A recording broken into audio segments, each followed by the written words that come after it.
There's one amp I've been dreaming about for over 10 years, and I've been playing it, or basically faking it, on digital modeling amps forever. First on the Pod XT by Line 6 and later on the Kemper, and it has been my go-to sound for ages. And if you've been following along with the channel, I'm sure you know that sound. It's the nicely overdriven, glassy tube sound, the British voiced chime and the beefy punch of the EL-84. In my opinion, nothing beats this sound. It is the Matchless HC-30.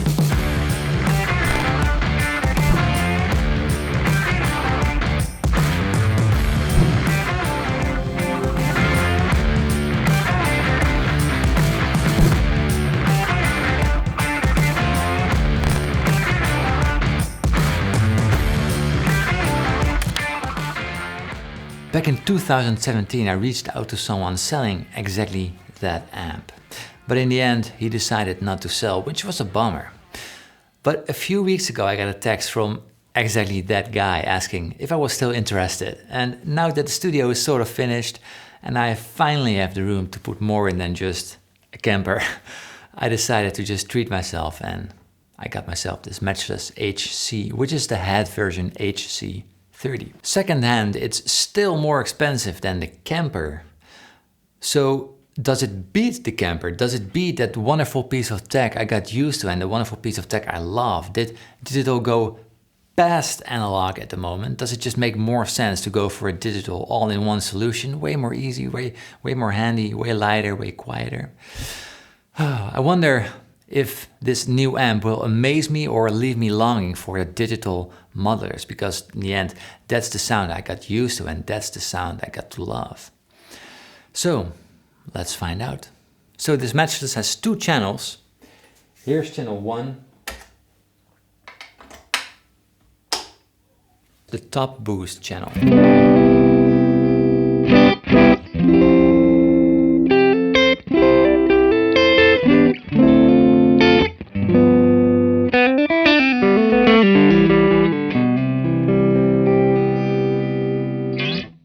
But that doesn't really sound like the sound I've been playing all this time. I mean, I hear it's the same amp probably, but other than that, yeah, that's because the sound I love is the second channel of this amp. And that's, to me at least, where the magic lies.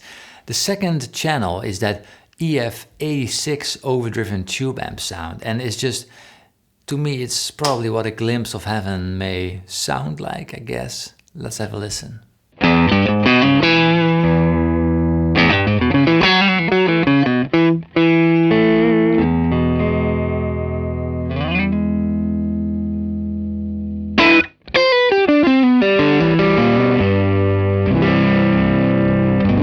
So although this amp is kind of a boutique version of a Vox AC30, to me there isn't much of a comparison, to be honest. It has such a tight bottom end and the mid-range is just so lovely, and the top end chime is just, it's heavenly. It's just the magic of the EL-84 tube, and then done very well. But now the question, how does it compare to the Kemper? Let's do some A-B comparisons. So here I've got a foot switch on which I can switch between the Kemper and the Matchless. So this is the Matchless.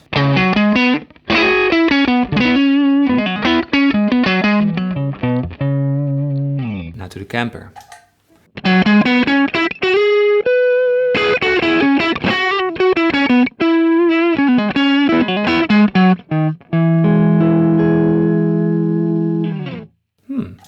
Matchless.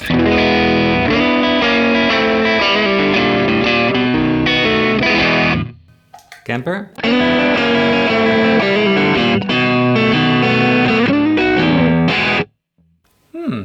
Interesting. Sounds pretty close, actually.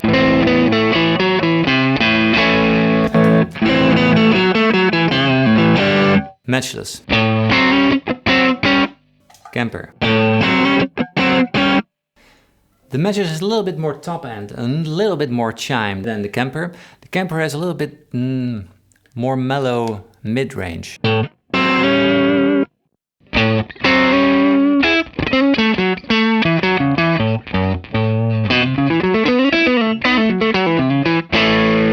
the sound recorded is actually the most challenging part. For this comparison, I used a dynamic microphone, the SM57 by Shure, in combination with a ribbon mic, the SE Electronic Voodoo VR2.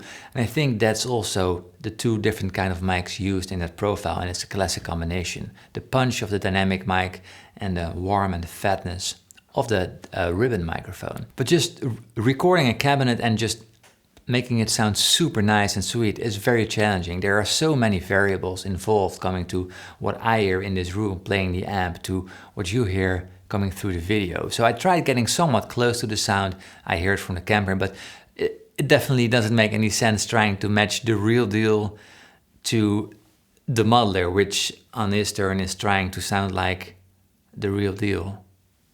So that would be like running around in circles. Okay, so I'm playing, you guess.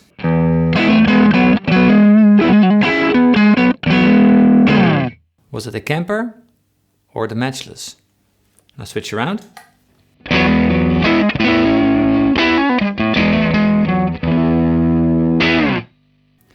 So the last amp I was playing, so the second amp was the Matchless. The first one was the Kemper. So Kemper, Matchless. So there's definitely a lot of similarities between the sound, but I do think the profile is profiled with an overdrive pedal in front, and I think that was a blues breaker kind of pedal. So what I did, I smacked the king of tone in front and tried to get close to the sound of the Kemper. So let's see if that works. No king of tone. Just a Matchless. Now king of tone.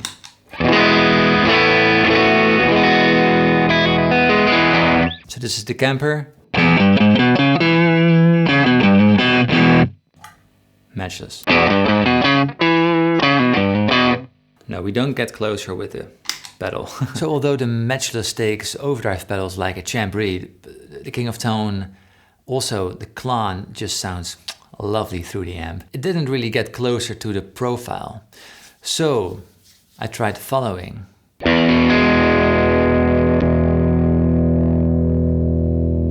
I'm dialing in a little bit more low end on the Matchless.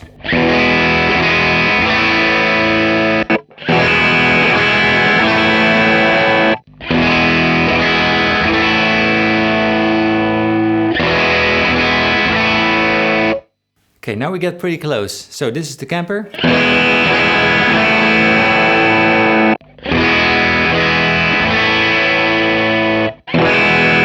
To be fair, both sound really great right now. And I wonder what you think. Do you like the Kemper better? Do you like the Matchless better?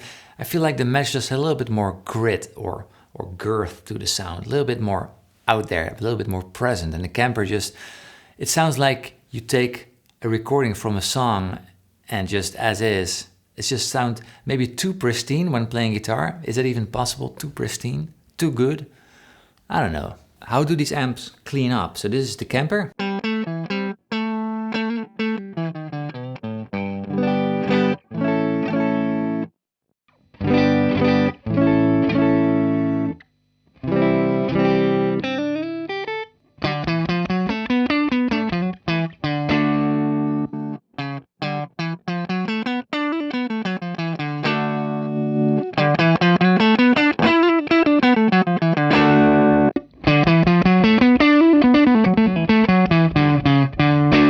I feel like the Matchless really sounds a little bit more punchy still when you dial back the volume. So this is the volume half, Matchless. Kemper. There's more left in the Matchless when you dial back the volume. And I think this is a classic thing digital amp modelers are still lacking. The Kemper does sound like a beautifully mic'd guitar sound. It's just wonderful. And a good sound is easy, just stick an SM57 in front of the cab. But getting a great sound, it takes a lot of time, a lot of effort to get right. And each amp is different, so you gotta do it again and again, changing amps. And that's the big benefits of the Kemper, if you ask me. All your great sounds with just the turn of a knob. But it's definitely not the same thing as playing with a real amp in front of you, having the settings in front of you, a very simple interface, just you can perfectly sculpt the tone on that amp, and just that is the thing you're dreaming of. So comparing the recorded sound of both, there's differences of course, but there's so much more to an amp than just the recorded sound. There's the interaction between you and the amp, the feeling you get when you turn it on and turn the knobs, and of course the live sound, the interaction of the guitar and the amp. That's probably the most important thing. What I love about this amp is the simplicity, and I've always been about less is more. It's maybe hard to believe when you see all the gear around me, but I guess that's just something that comes with having a YouTube channel. But if you see me playing on my regular videos, there's only a handful of guitars you see regularly, or a handful of amps you see regularly. I've been playing the Tone King for years and the Strat, and then I added the Hook Wizard. Of course the Kemper was there already, but then the Matchless just presented itself to me, and I feel like it was a sign from heaven. It sounds divine, so I think it has to be. So that's why I decided to do it. It's the first amp I'm playing actually on which I don't miss having reverb. I actually wanted to have the Reverb HC-30, but man, I don't miss the reverb. It's so full and rich of overtones. It's just, yeah. The only downside of the amp is super loud, even on the 15 watt mode, like when you use one power tube instead of two. It's still insanely loud, but thank God the master volume is actually pretty sweet, so it fills the room beautifully even on respectable, it's still very loud, but respectable volumes. So there we have it. I can say the dream definitely came true, and I'm very excited going forward, having the option to get this amp in the videos a lot more. Anyway, thank you so much for watching. Have a lovely day, and yeah, sometimes fulfill your dreams. It makes you happy. But more often, just be sensible and don't. I don't know. Take care. Cheers.